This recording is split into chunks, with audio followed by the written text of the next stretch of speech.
Assalomu alaykum hammaga, xayrli tong. Safarimizning ikkinchi kuni Hadiya hoji joyi masjididamiz, 6-masjidda.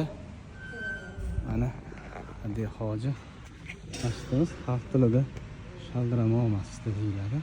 Hadiya hoji masjidi 3 ta xonaqodan iborat. Bu birinchi xonaqo, bu ichki ikkinchi xonaqo va bunisi yangi xonaqo, keyin qurilgan, 98-yillarda qurilgan ekan. Masjidimiz o'zini tarixiga keladigan bo'lsak, 19-asr boshlarida qurilgan ekan. Shu ayvonlar 210 yillik tarixga ega ekan.